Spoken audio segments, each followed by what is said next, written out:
Because it gets stood up behind the door. Actually, I think we'll just put it off on the side, not stand it up anymore. If you do happen to stand it up on the top side because this is still flat. And so when you stand it up, it's not going to wobble. If you stand it up on this side, obviously it's all tore up, it'll wobble.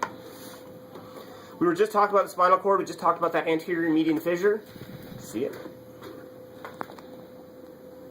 It's the anterior median fissure right here. So we have a frame of reference now.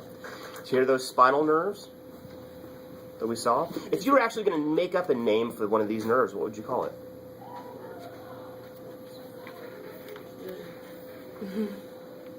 Where's it located?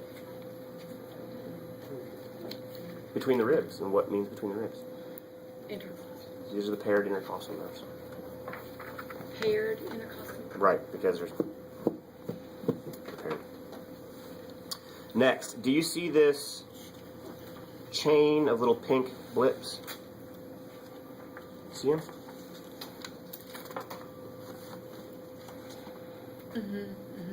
Those are the sympathetic chain ganglia. Guess what part of the nervous system they're associated with? Sympathetic nervous system. Sympathetic chain ganglia.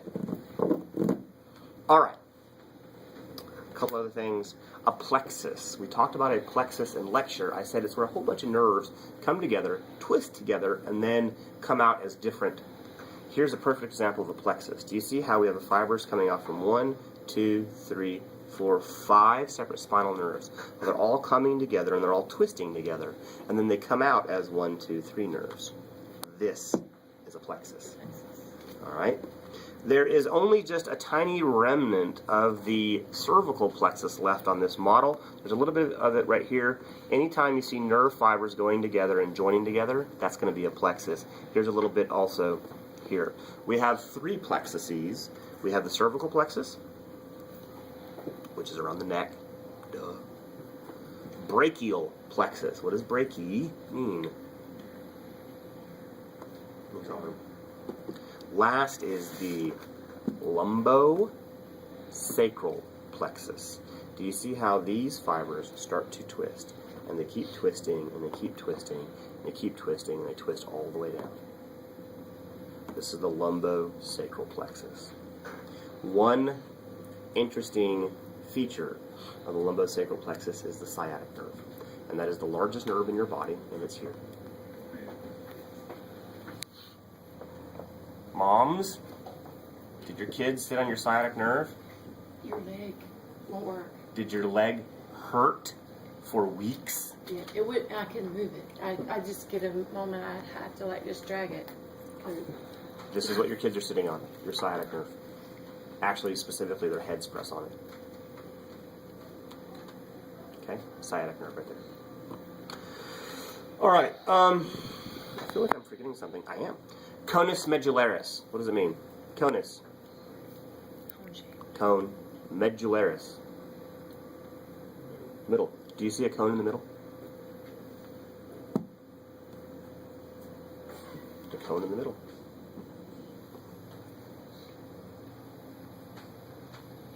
Last is the cauda equina. What does caud mean? Tail. What is equine?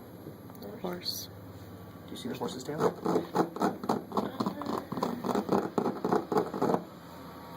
The horse's tail.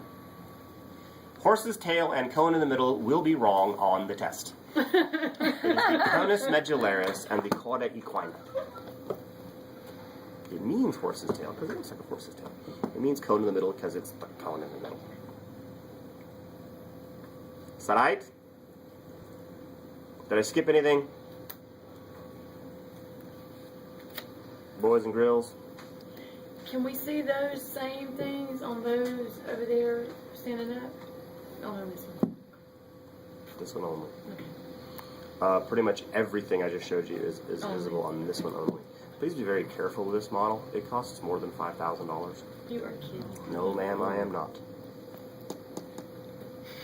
And they put it on particle board. Yeah, that's what I was